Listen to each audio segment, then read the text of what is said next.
This is the Economic Club of Florida, a distinguished platform for discussion of the major national issues of the day. On today's program, Mike Sommers of the American Petroleum Institute on the link between oil production and gasoline prices. In 2008, this country was producing about 6 million barrels of oil every single day, and since then, we've more than doubled that production. It's not because some politician came in and made the decision to do that. It's because this industry stepped up to the plate, discovered new innovations, new ways to get more oil and gas out of the ground, and that has had huge economic consequences for the American people. Unfortunately, we've made some bad policy choices in the last couple of years, and as a consequence of that, our production has gone down. Good day and welcome to the 556th in our series of distinguished speaker programs. I'm Harvey Bennett for the Economic Club of Florida.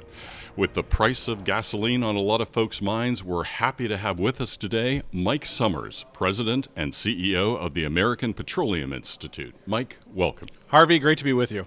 Well, let's start with basics. What is the American Petroleum Institute? The American Petroleum Institute is the largest organization representing the oil and gas industry in the world. We have about 600 members worldwide, the names you'd be familiar with: ExxonMobil, Chevron, BP, Shell, and we also have refining members, people like Marathon Petroleum or Phillips 66. We're the only organization in the oil and gas industry that represents that full value stream, from upstream to midstream, which is pipelines, to downstream, which is the refining community. We've been around for over 100 years, and we proudly represent oil and gas here in the United States. And because you go back so long, you're not just a lobbying or an association, as some people think you are. You folks had a key role in developing standards, right? That's exactly right. So the American Petroleum Institute, or API as we refer to it, is actually the leading standards-setting body for the oil and gas industry. So let me give you an example of that. If you pick up any bottle of motor oil at Walmart or at your local gas station, there actually is an API seal on that. And that API seal means that it's been built to API specifications and standards. So it's kind of the good housekeeping seal of approval for the oil and gas industry. In addition to that, we actually have an office here in Tallahassee. We've had an office here for over 40 years, and we proudly represent oil and gas in the state as well. Terrific. Well, when you and I were talking a few weeks ago, you said you were looking forward to speaking to the Economic Club of Florida today to settle some misconceptions about the oil and gas industry. I don't want to spoil your speech coming up, but what's one or two of the big ones? Well, I first want to talk a little bit about how the energy revolution here in the United States that has taken place over the course of the last 10 years, it's really been something to behold. And it's not because the United States made a certain policy decision. It's because of the innovation that has occurred within this industry. If you think about the fact that in 2008, this country was producing about 6 million barrels of oil every single day, and since then, we've more than doubled that production. It's not because some politician came in and made the decision to do that. It's because this industry stepped up to the plate, discovered new innovations, new ways to get more oil and gas out of the ground, and that has had huge economic consequences for the American people. Unfortunately, we've made some bad policy choices in the last couple of years, and as a consequence of that, our production has gone down. If we get the policies right, we can get production back up and we can get prices lower for the American people. Well, it leads into my next thought. We read and hear about in the news that America is sitting on a wealth of oil and natural gas supplies. I mean, the most, or certainly the top in the world, enough to be energy independent, meaning no need to import any oil and gas from other countries. Is that true? Well, let's begin with some basic facts. So the world consumes every single day about 100 million barrels of oil every single day. And even during the worst part of the pandemic, the world was still consuming about 80 million barrels of oil every single day. The United States produces about 13 million of those barrels, but we consume about 21 million barrels of oil every single day. This is a global market. It's very difficult to see a scenario where we're going to be able to produce here in the United States all of the resource that we need, but we could be energy independent with our neighbor to the north, Canada. Canada produces a lot of oil and a lot of natural gas as well. So when we talk about energy independence, we talk about North American energy independence primarily. Gotcha. Mike Sommers, President and CEO of the American Petroleum Institute, thank you. We look forward to hearing your formal address on America's energy challenges in a changing world environment. Thanks, Harvey. Now, here's Dave Mica, the past Executive Director of the Florida Petroleum Council, with our formal introduction. Friends, it's great to be with you today, and I was delighted to be asked to be able to do this. And having been away from API, semi-retired here for the last couple of years, I highly recommend it. It's a good thing. I do want to pull a quick personal privilege, if I could. And I'd like to introduce someone that is my guest today, but more importantly, a part of my family that is very special. Dewey, would you stand up? I wanted to say something about you. My son-in-law, Dewey Spence, is on leave. He's a staff sergeant in the United States Army stationed at Fort Jackson right now, and he's done so many different duties, from the old guard to serious invasions and deployments across the globe, protecting us. He's a giant, but he's a gentle giant, and also an incredible warrior. And he is most importantly the new father of my fourth grandchild, Carabelle Kay. And with his leave here, we're delighted to have him, and I just think that I wanted to recognize Dewey before introducing him.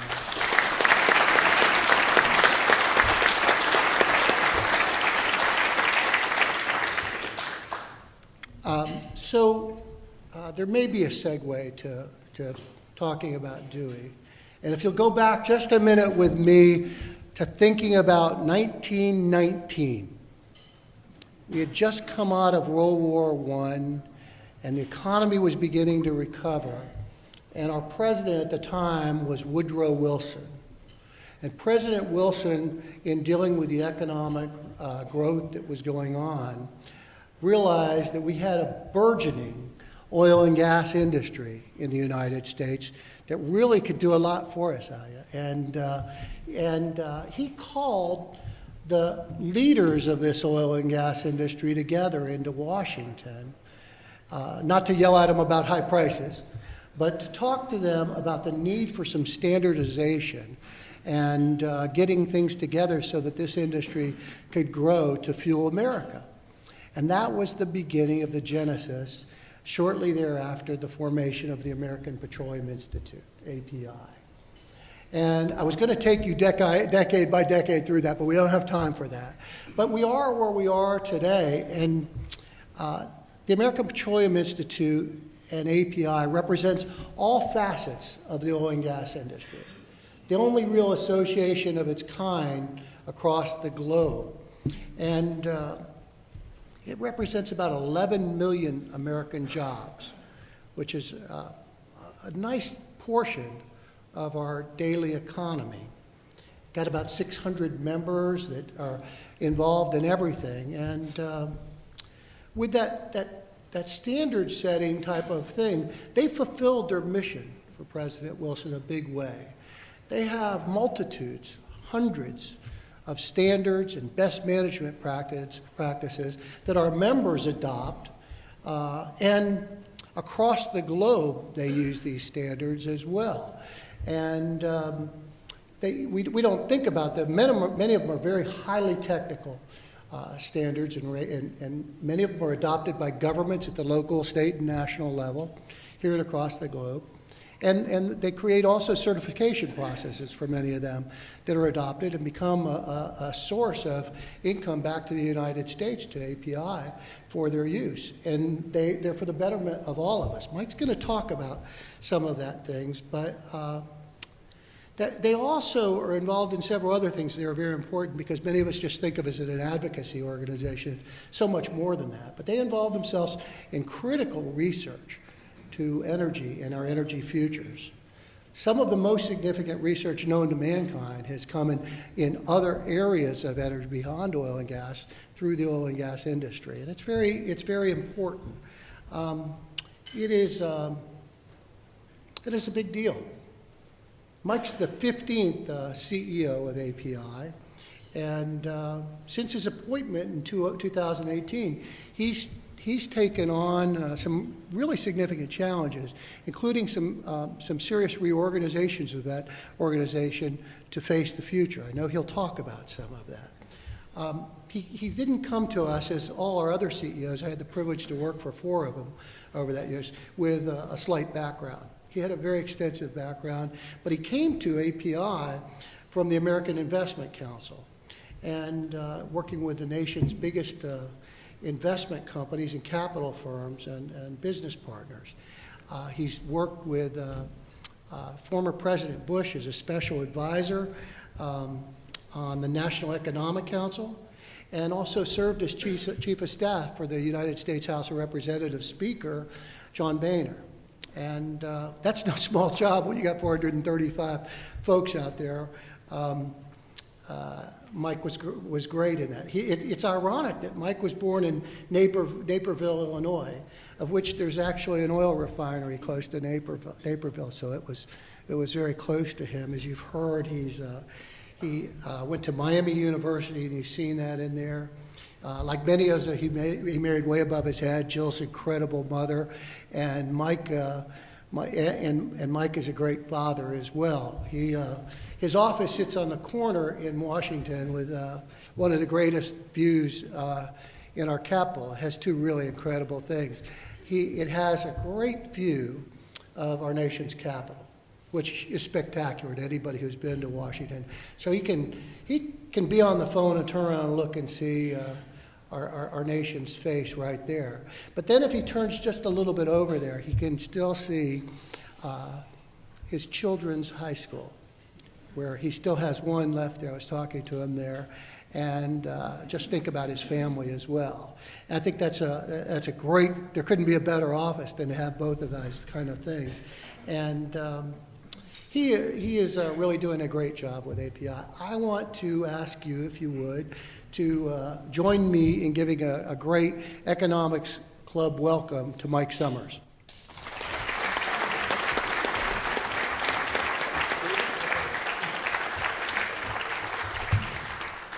David, thank you so much for that great introduction. I can tell you spent a lot of time on that, and it's so meaningful. Dave spent 36 years with our great organization here representing us in the Sunshine State, and I want to thank him for that great service.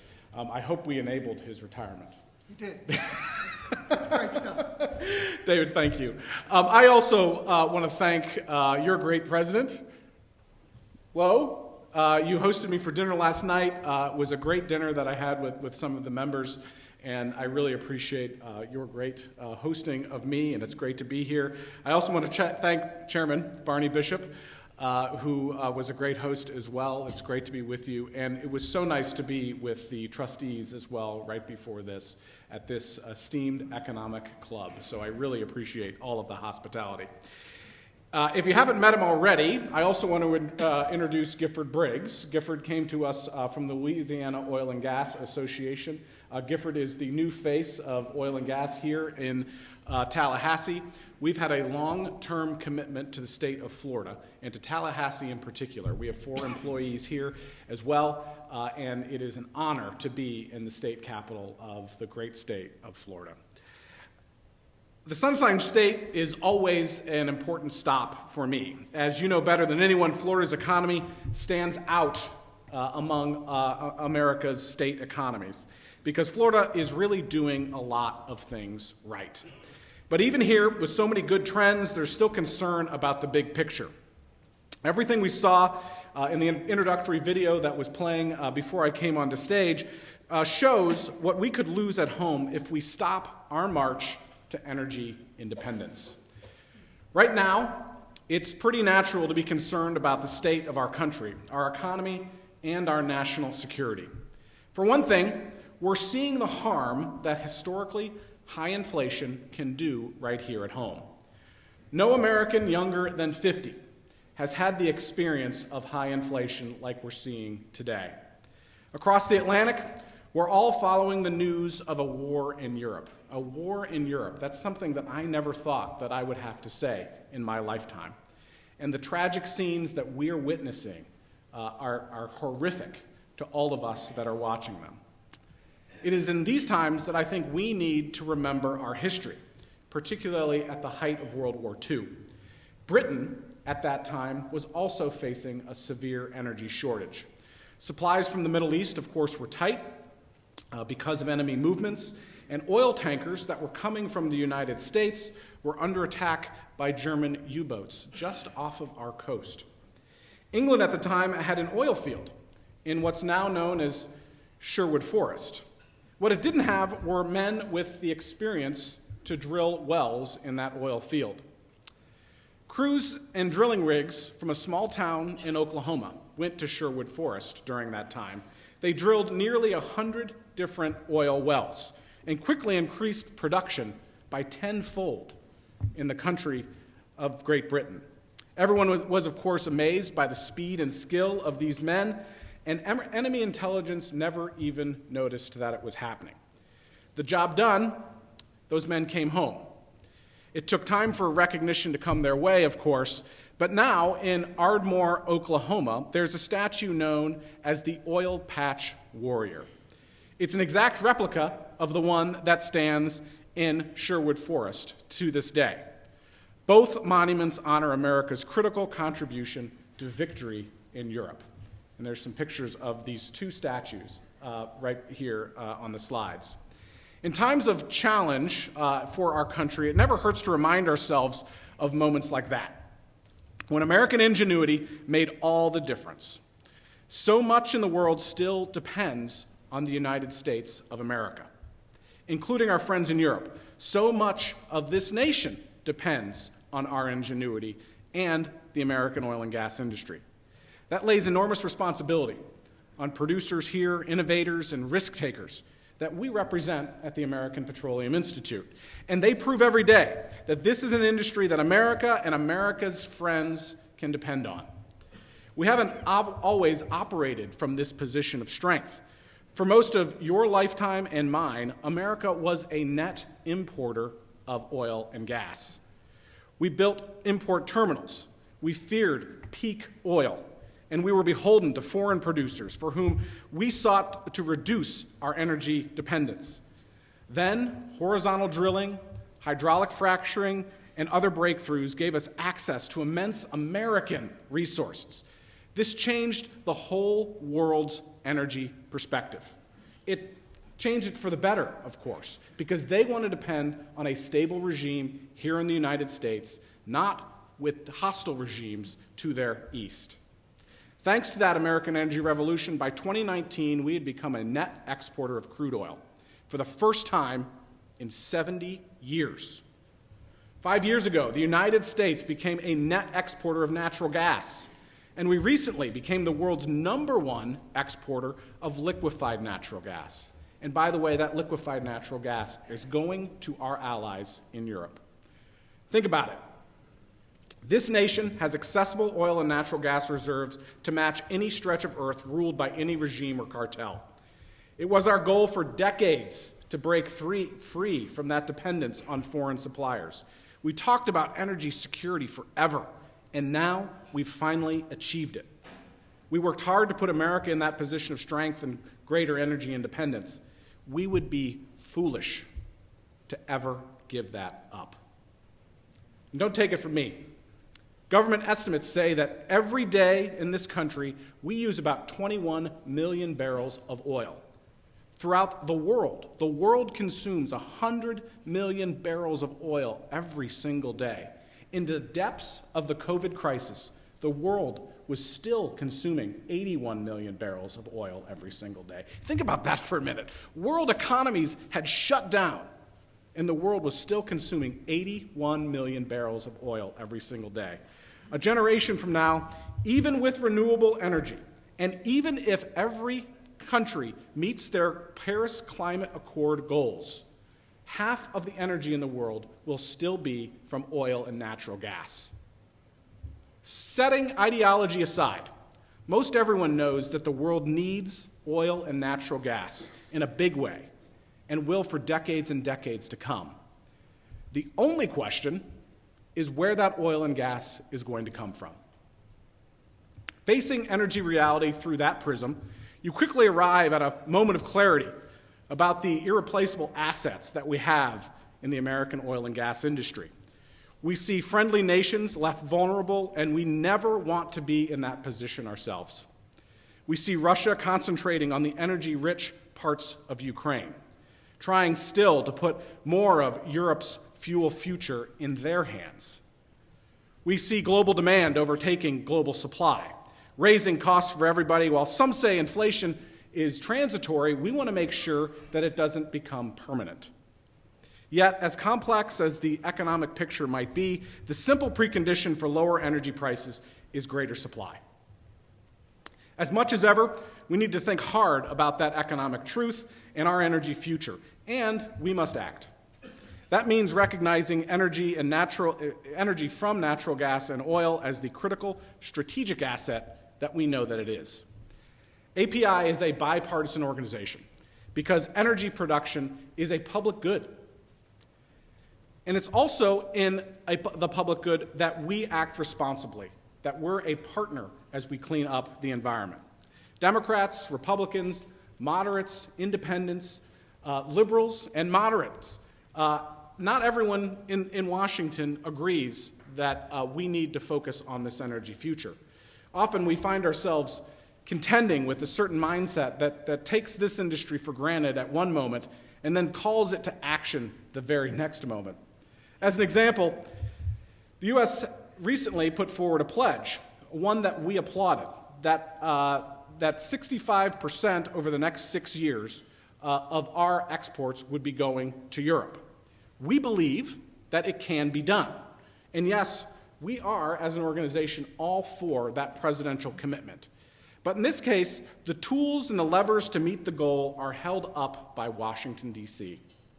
To get supplies on this scale to export terminals and over to Europe, we'll need access to energy on federal lands and the ability to build new infrastructure.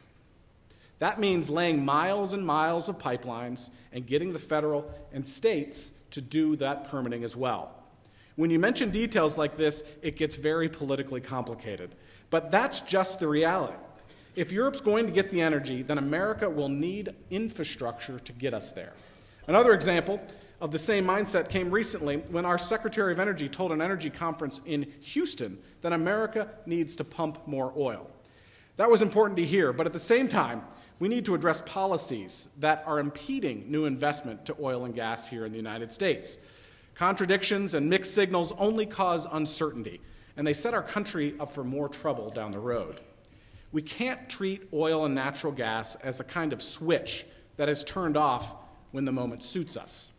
Production and delivery don't work that way, yet the overriding policy lately has been to cancel pipelines, block permits, and deny leases.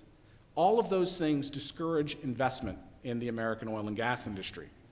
It can be easy and fashionable to speak as if we hardly even need natural gas and oil anymore, but then any disruption occurs, and once again, everyone sees the truth.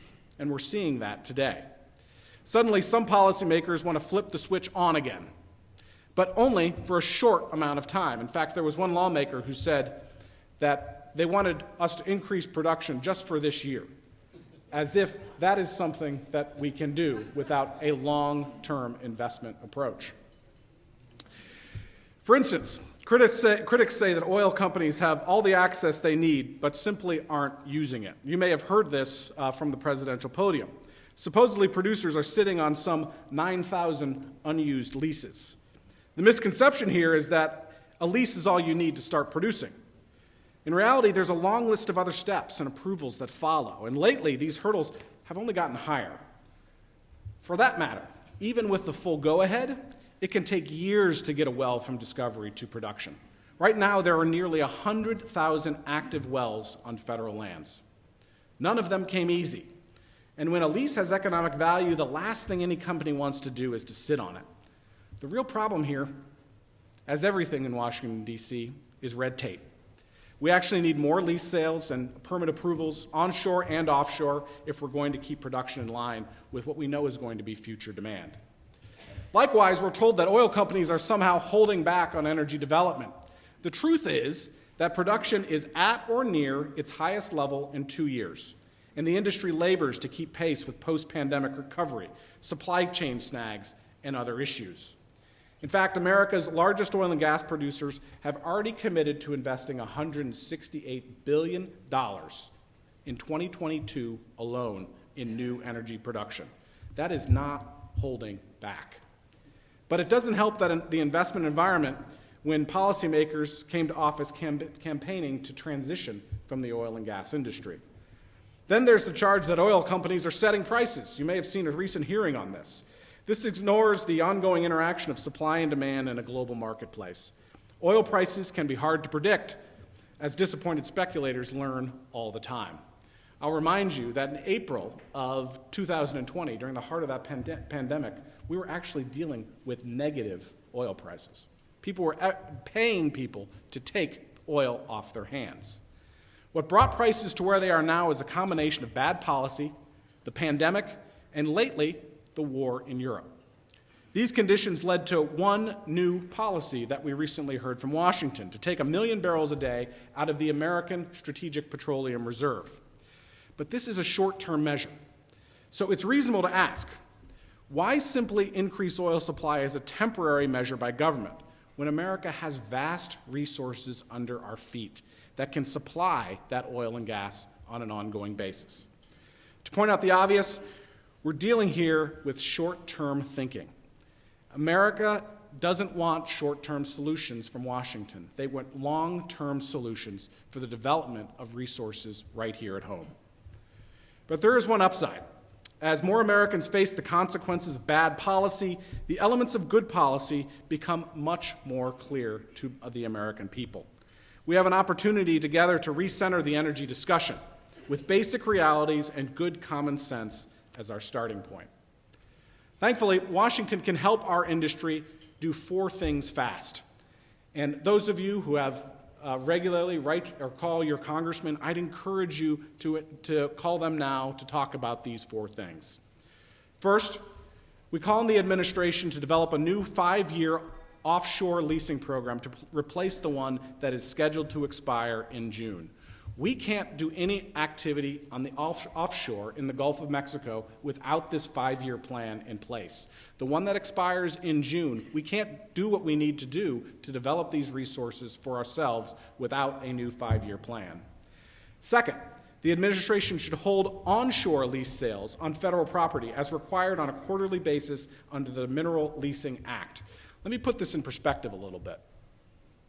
President Obama, at this point in his time in office, 15 months in, had approved 47 lease sales onshore and offshore on our federal lands and federal waters. At this point in President Biden's term, 15 months in, he's approved only 1.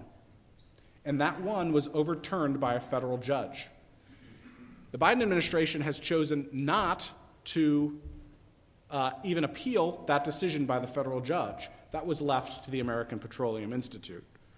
Third, the Department of Energy should approve all new LNG export applications and seek congressional changes for swift approval of export to non-free trade countries. Finally, Washington should reverse course on infrastructure decisions. It's almost impossible right now to build a pipeline here in the United States. We witnessed that with the Keystone XL pipeline. That's not the only critical pipeline that needs to be built. There's one that's set to go through West Virginia and Virginia so that we can deliver natural gas to Europe in a more robust fashion. But that is stuck in regulatory approval. From a global perspective, infrastructure is an underrated piece of the energy puzzle because it takes a long time when we go through this permitting process. These are vital connections to get the energy from where it is to where it needs to be.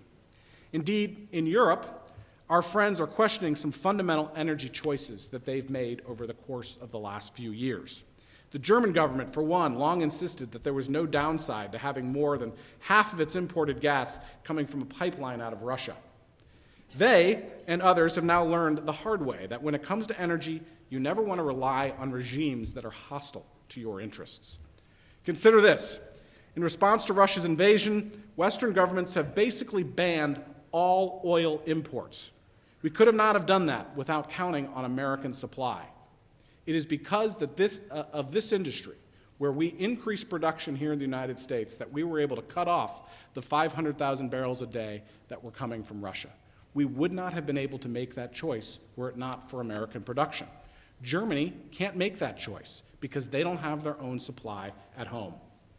And now, for the foreseeable future, it looks like the Nord Stream 2 pipeline has been canceled from Russia to Germany.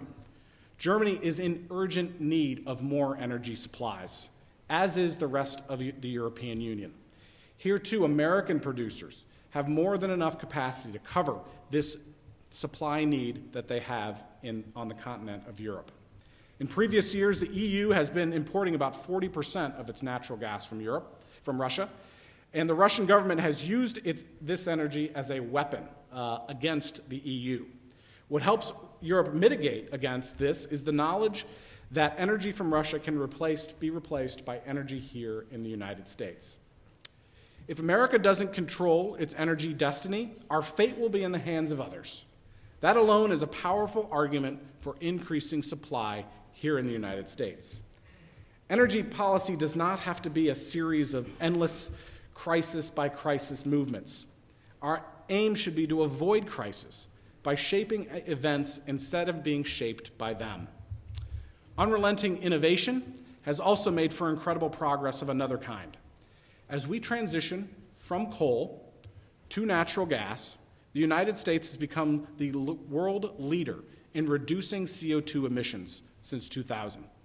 Our members are going straight at the challenge of carbon capture, methane emissions reductions, and advancing cleaner fuels, and bringing new technologies to commercial scale.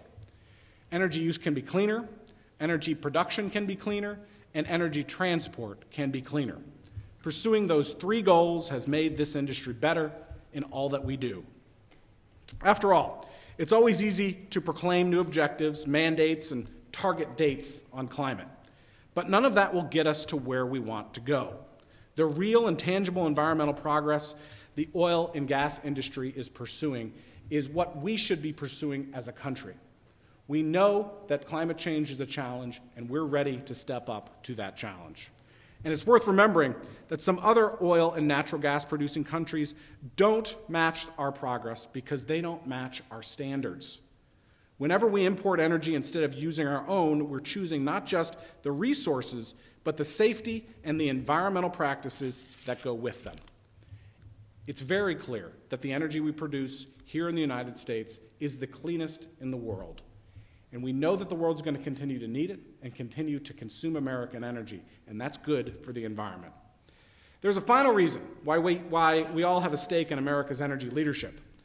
Energy touches everything in the economy. It's a built-in cost for manufacturing, for farming, for transportation, for healthcare, and practically everything that we could name, including tourism and visits to the Sunshine State. Take stable and affordable energy out of the picture, and a lot of things start going wrong in a real hurry. The industry's critics like to congratulate themselves on setting back production, adding more and more regulations, and restricting access to domestic reserves. But all they're really doing is hurting the American economy and adding costs to everyone that everyone has to bear. When national security, environmental progress, and our economic fortunes ride in part on American energy leadership, after a while, the case starts to make itself. That helps explain why you'll find a strong outlook on the industry today. As I've learned at my time at API, energy is a line of work that tends to attract problem solvers, risk takers, and people who stay focused and don't quit easily. The industry has a long line of impressive feats of engineering to show for that quality. Its confidence well earned, with a history of achievement to back it up. This is an industry so far-reaching that it directly employs 70,000 men and women just here in Florida, a state where very little oil and natural gas is actually produced. And I could show you around places like Pennsylvania, Ohio, and New Mexico, and Texas, where this industry has made a huge economic difference. It doesn't take much, actually. I was up in Pennsylvania recently, and I stood on the border of Pennsylvania and New York.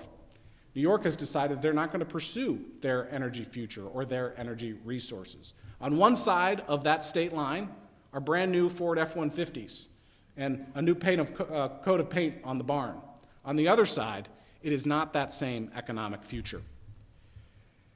I'll close with one short thought exercise, and then I'm looking forward to your questions. What's the one asset without which a strong nation is suddenly made more vulnerable? What's the one industry that keeps every other industry going? What kind of shortage instantly spells crisis? The answer to each of these questions, of course, is energy, fueled by natural gas and oil.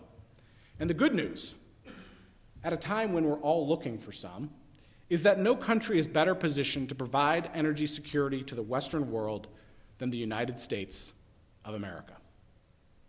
Thank you.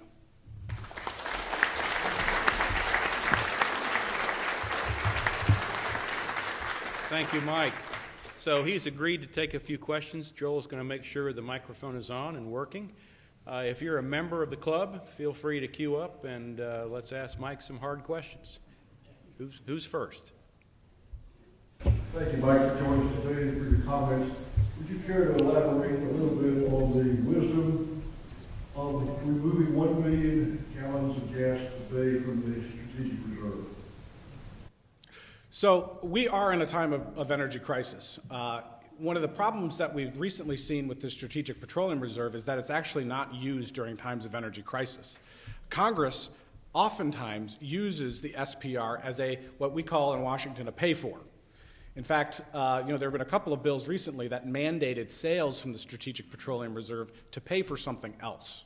So it's actually refreshing that for once Washington is using the SPR as a way to lower energy costs during a time of a real energy crunch. So we applauded President Biden's move on the SPR.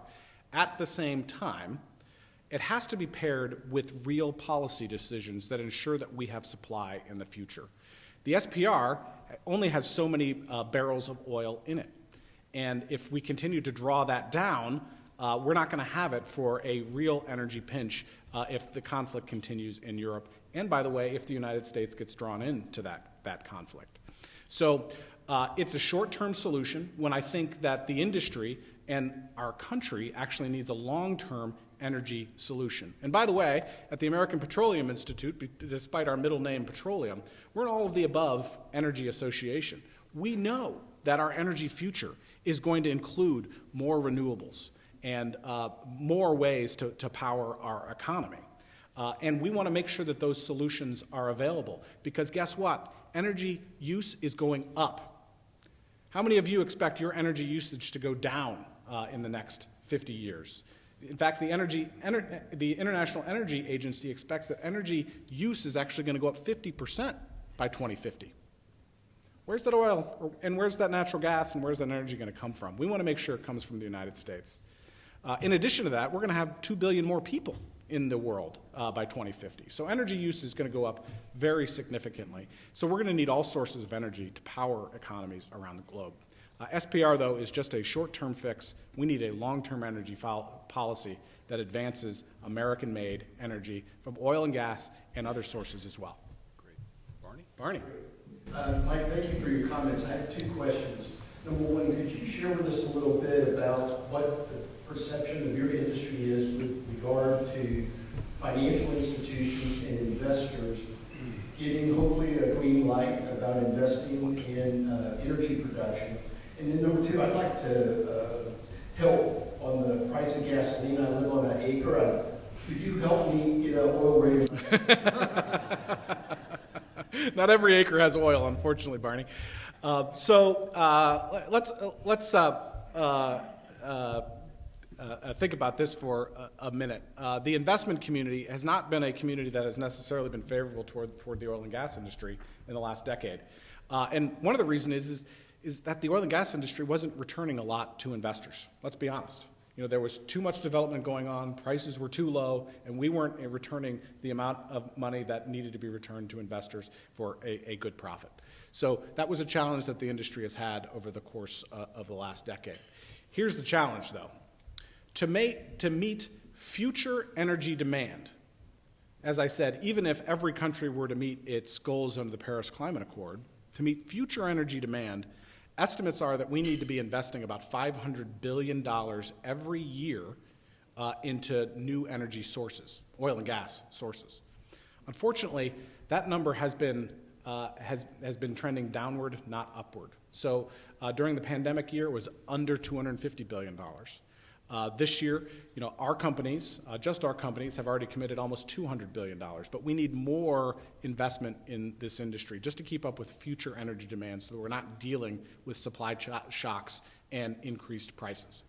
So we need more investment in this industry. And unfortunately, some on Wall Street have decided that this is an industry that, for various reasons, that they want to continue to invest in, even though returns for energy as a sector within the S&P 500 are the highest returns of any asset class in the S&P right now. So they're certainly getting the return on the investment. But we're very concerned about some of these efforts that are occurring on divestment from the oil and gas industry, because the people who are ultimately hurt are the people who are going to be paying higher prices to heat their home and to fuel their vehicle. So this industry needs a lot more investment if we're going to keep up with what we expect is going to be future demand throughout the world. Mr. Sommers, thank you for coming today. I'm a native Texan, long before it got crazy, and I grew up in the oil and gas industry. My dad was in the drilling business. Great. And in South Texas, where we lived near the Bradford Field, which was at the time one of the greatest oil and gas production areas in the country. And I recall very vividly a lot of bumper stickers that said, "Oil feeds my family and pays my taxes." And you talked about the initiatives that API has about developing cleaner energy production. Can you share with us a little bit of what are some of the efforts or the research going into training all these workers in cleaner energy production? Because there are a lot of people out there used to doing things the old way. I understand. So as Dave mentioned in his introduction, his kind introduction, API, for most of you, you've probably seen our commercials, you recognize our name. For most of you, you probably view API as strictly an advocacy organization, an organization that advocates on behalf of the oil and gas industry. In Texas, when I go into the oil fields, they recognize API as a standard-setting body. So half of my employees in Washington, D.C. and in Houston, and half of our revenue is from that standard-setting process. And all of those standards are about health, safety, and the environment. How do we keep our workers safe? How do we make sure that health remains where it needs to be? And of course, environmental protection. So we as an organization have worked very hard over the last many, many decades to really standardize a lot of these processes so that you're not dealing with different safety issues in our workforce. And it's been very successful. In fact, I'll tell you one story. I was offshore a few years ago on an offshore platform in the Gulf of Mexico, and a drilling engineer came up to me, who was with Shell, came up to me and he said, "You're the head of API, right?" And I said, "Yes, sir." And he said, "I want to thank you." And I said, "Well, thank me for what?" And he goes, "Thanks for keeping us safe." For the industry, API is known as that good housekeeping seal of approval, that if you're doing it the API way, you're going to remain safe in the workforce. So it's a hallmark of everything that we do. For those of you that are still change your own oil, very few of you, or those of you that have been at a Walmart or another retail store recently, if you pick up any bottle of motor oil, for example, there's an API seal on the front of that bottle of motor oil. That means that it's been built to API specifications, that it is produced in the most environmentally safe way possible. So we're proud of that record of success. And I will say that every time I am at an API meeting or at an industry meeting, that focus on safety is really key. To the point, first time I gave a speech to an API audience, after the speech was over, I walked down the steps, and I didn't grab the handrail. And my chairman at the time was the CEO of ExxonMobil, and he pulled me aside and he said, "Mike, you really need to use the handrail next time you go down steps." That's how serious they take these issues of safety in the industry.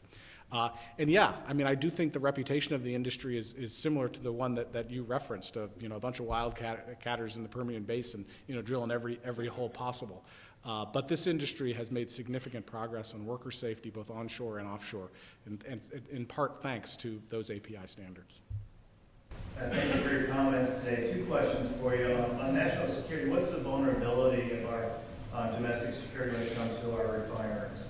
Every hurricane season, we see what's happening in the Gulf. And secondly, how is NIMBYism affecting, not at the local level, we've talked state and federal, but with the pipelines and fracturing, how is that still a prevalent issue?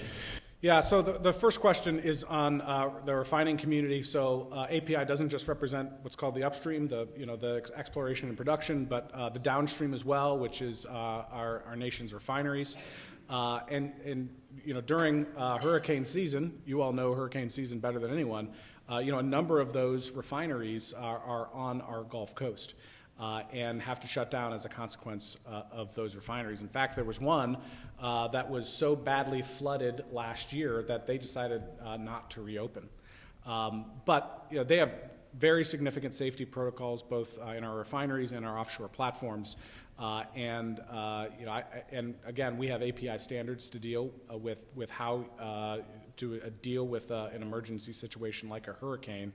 And what you'll see is, after a hurricane, Dave Micah and Gifford have dealt with this before. We deal with a lot of state-level agencies to deal with fuel waivers and things to make sure that we're getting product to market as quickly as possible. So, if you've ever been to a refinery, they take safety and those emergency protocols very, very seriously.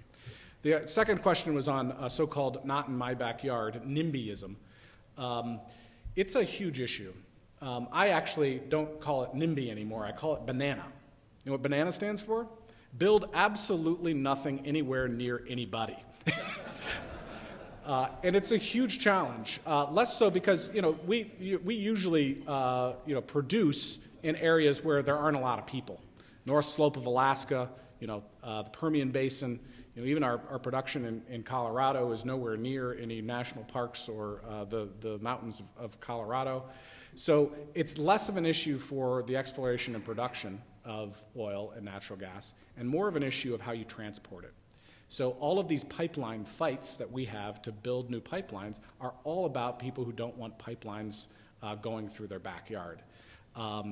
There are hundreds of thousands of miles of pipelines already in this country. There's one that's going under this building, I promise you. And they operate safely to deliver this energy. But the challenge that we have is that opponents of this industry have figured out two things. And they've been very smart. They've figured out that they can't beat us on supply because we have the supply of these resources here in the United States. And they can't beat us on demand. Demand's going up because energy demand is going up. So what they've figured out is that the way to stop this industry is to step on the hose in the middle between the supply and the demand. And that hose is American pipelines. And so every new permit, every new pipeline goes through this vast permitting process and gets held up in court. And that's the biggest challenge that the industry has right now is how you get that infrastructure built. And we need help. We don't need help to build the pipeline. We don't need an act of Congress to build the pipeline. What we need help with is permitting reform so that we shorten the development of these pipelines from an average of 10 years to down to something reasonable that makes sense. And you're going to continue to see these fights. But I'm confident that as energy reality has set in, that we're going to have a real opportunity to build out energy infrastructure in a way that makes sense for the American people. One more question. Past Chair, Mr. Watkins. Yes, Of course it is. Have we achieved energy independence? And if not, what does that look like? And secondly, what role does ethanol play in that? Is that a real key component, or is that just a camouflaged ag stuff? So on energy independence, so the way that we talk about energy independence is North American energy independence. So I mentioned just some broad numbers. America uses about 21 million barrels of oil every single day. At our peak in 2019, we produced 13 million barrels of oil every single day. So from an oil perspective, we're not energy independent. But if you add in Canada, our greatest ally to the north, and even Mexico, if they can figure out the governance issues in that country now, we have a real opportunity to be North American energy independent and fast if we get the policies right. So it is an opportunity for us. We need to get those policies right so that our country can continue to develop the resources and, by the way, get those resources from our neighbors to the north and south. So it's a challenge, but we can absolutely get there as a country.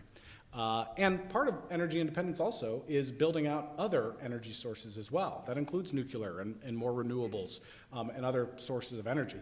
I often say that we know that renewables are going to be a larger part of the energy mix going forward.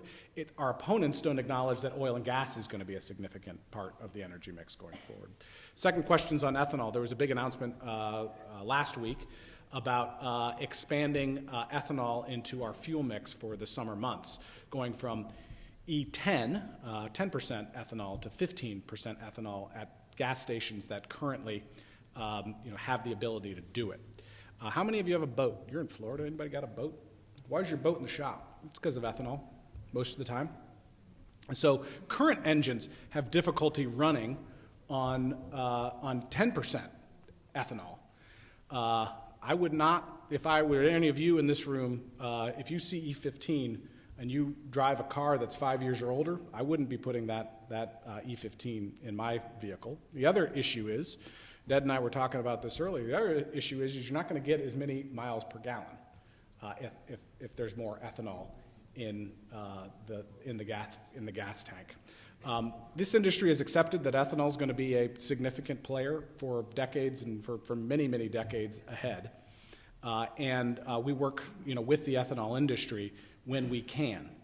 But at the same time, we have to be realistic about what ethanol can actually provide. I worked for President Bush when we were going to be using our agriculture to really fuel our cars, and that technology seems to always be 10 years away. The other key point that I would make is we talk a lot about energy inflation now. I think in a couple of months, and we're already seeing it now, we're going to be talking more and more about food inflation. So it doesn't make a lot of sense to me that we want to be expanding the amount of corn, primarily, that is in our fuel at a time of historic food inflation as well. So again, we need to be focused on long-term solutions, not this short-term solution that we've been seeing from Washington of late. Thank you very much.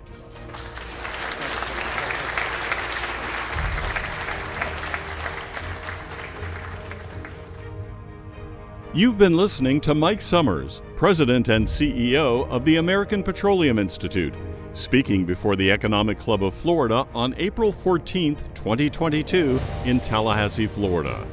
For more information on the American Petroleum Institute, visit api.org. The Economic Club of Florida promotes interest and enlightenment on important economic, political, and social issues of the day. To learn more, including how to become a member, visit our website at economic-club.com. This program was recorded at the Florida State University Alumni Center in Tallahassee, Florida.